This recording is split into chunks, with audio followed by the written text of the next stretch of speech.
Maganda ang dulot ng pag-aalaga ng mga halaman sa ating kalusugan. Para sa mga mothers, mommies, mga mama na katulad ko, ang mga halaman ay nakakatulong sa pagpapakalma at pag-relax sa ating isipan at katawan.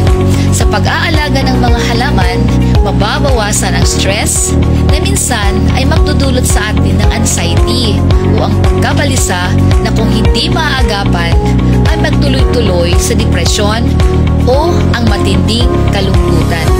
Ang pag-aalaga ng mga halaman ay pakikisa sa kalikasan.